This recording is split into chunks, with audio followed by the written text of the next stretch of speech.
I want to bring into the conversation David Mencer, Senior International Connector from Honest Reporting. He's joining us from Tel Aviv. David, I want to speak to you a little bit about the legacy of the Queen. As we mentioned, such a long term in office and such a symbol for the United Kingdom. Absolutely, and much beloved. I think that's a point which I want to put across this afternoon, that this is a woman that is above politics, almost above the state. You can be an anarchist in the UK. You can be completely against every party, every political system in the UK, but you can still have a massive love and affection for the Queen. And that was the strength, of course, which she brought to the United Kingdom. She is a uniting force in the United Kingdom. I think you could see by the faces of the politicians and the members of Parliament in the House of Commons just a couple of hours ago that I saw, there is a real sadness on their faces. There is a shock because although she is 96 years old, and of course the inevitable is for sure going to happen, it is still a very, very shocking thing when it does actually happen. And I think the fact that the whole of the royal family are breaking off whatever they're doing and rushing to Balmoral to be by her side, I think, unfortunately, is a particularly bad sign and I think there will be real, tangible sadness, shock that will surpass grief felt for Diana when she passed a very concerning situation. David Mencer, thank you so for joining us. We're taking a very short break. We want to hear more from you right after this break. Thank you for watching us on this I24 News Breaking News Edition. More updates coming up right at the top of the hour. This is I24 News. Stay tuned.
Discover I24News Radio.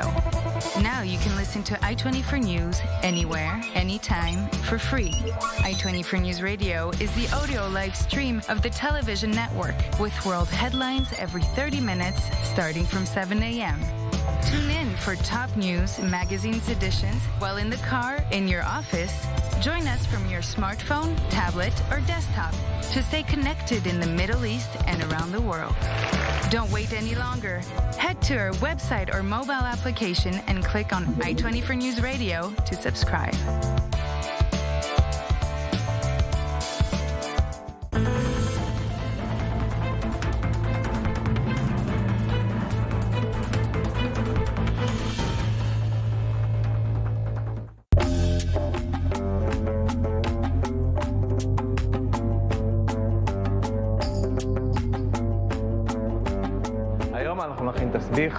Today I'm making what we call tasbih, a mix of two Israeli staple dishes, falafel and sabich.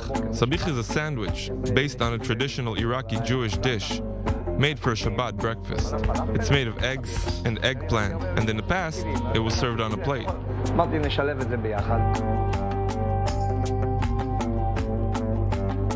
Israel is a melting pot of different ethnicities, which create an interesting fusion cuisine. Falafel comes from Egypt and sabich is Iraqi, but both were adopted as Israeli dishes. Sabich came much later, but falafel has been around since the early 50s.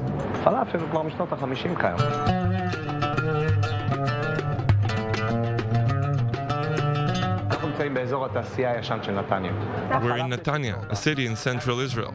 This place is called Tovas Falafel, named after my grandmother who opened it in the 50s. Back then it was just a small stand selling falafel with tahini. In the mid-90s, my older brother and I decided to embrace this heritage and to kick it up a notch. We added a couple of dishes. We make everything ourselves. The pita bread, the falafel balls, the special salads, it's all homemade.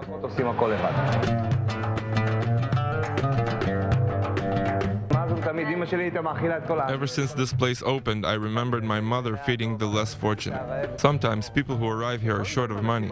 I can't turn my back on those hungry people, so I let them eat for free.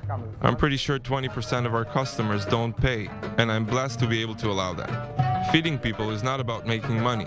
There's much satisfaction in it.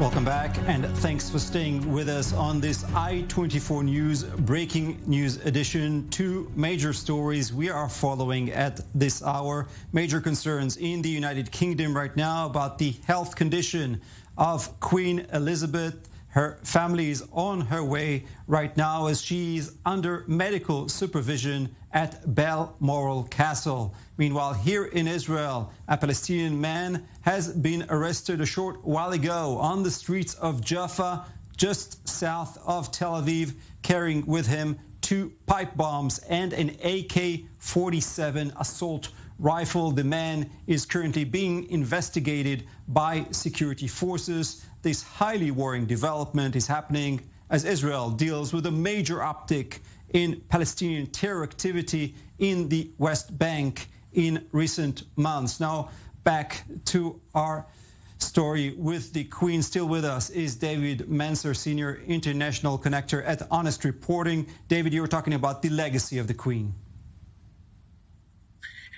Yes, the Queen, of course, has a tremendous uniting influence over not only the United Kingdom. I was just telling you that you could be a dyed-in-the-wool socialist or on the far right of British politics, but no matter what your political opinions, you can still, and British people still do have a strong affinity for the Queen. But not only in the United Kingdom, where her united presence has been a uniting force keeping England, Ireland, Scotland and Wales together, but also in the Commonwealth. Don't forget there are 54 Commonwealth nations. It's actually a group of nations which has actually expanded during her reign, because countries have wanted to join the Commonwealth, and they see, and you'll see it on the currency of the Canadians or on the Ghanaians in Africa or in other nations as well, where the Queen's face still adorns their currency.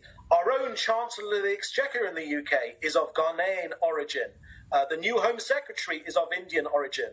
The reason that people from the Commonwealth, and Jewish people for that matter as well, have been able to settle in the UK, to feel comfortable in the UK, to rise to the highest offices of the land, is very much because the Queen has led by example and has seen the importance of the Commonwealth and the importance of unity absolutely as a key part of her reign and of her strategy. And that's been very much appreciated by the British people, again, no matter which side of the political spectrum you come from.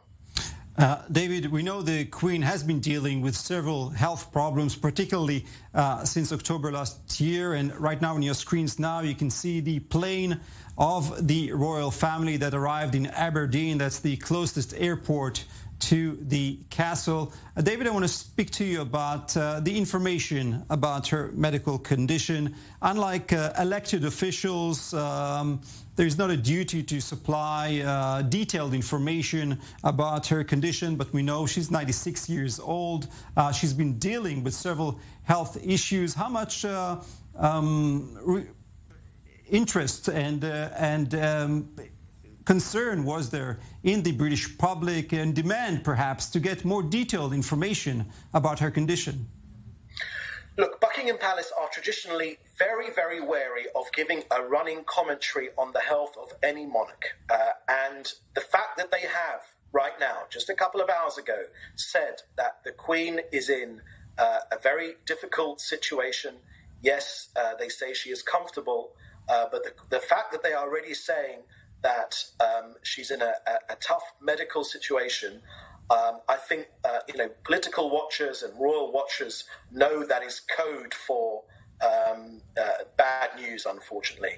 And the fact, as you say, as that the royal family are breaking off their duties from wherever they are in the world and rushing back to Balmoral, I think would leave those of us who watch these sorts of things and consider ourselves experts in politics and in the royal family in the UK, it bodes extremely badly. Yes, she is, of course, 96 years old. Just 2 days ago, actually, she looked remarkably well when she received the resignation of Boris Johnson, and then just very shortly after the same day, received Liz Truss and offered her the opportunity to form the new government, which she, of course, accepted. She looked very good in those photos, and there was no question about her health from Liz Truss or from anyone else, except for the fact that this was the first time she had received these politicians from Balmoral and not from Buckingham Palace in the centre of London. So we knew then that of course, the Queen was in a weakened condition. But of course, she is 96, of course. And don't forget, lots of the royal family live past 100. They have remarkably hardy genes in that family. Her husband as well was just shy of his 100th birthday.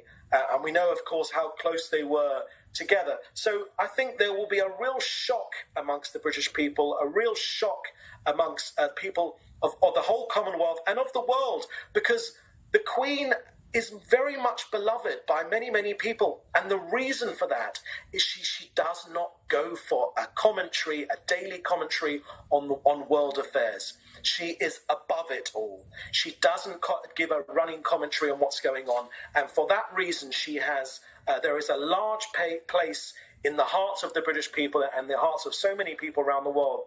And of course, the Jewish community in the UK as well for the Queen. Because although she has never set foot in this country, much to the chagrin of lots of British Jewish people and of Israeli officials as well, that is very much an old story now that's been very much forgotten.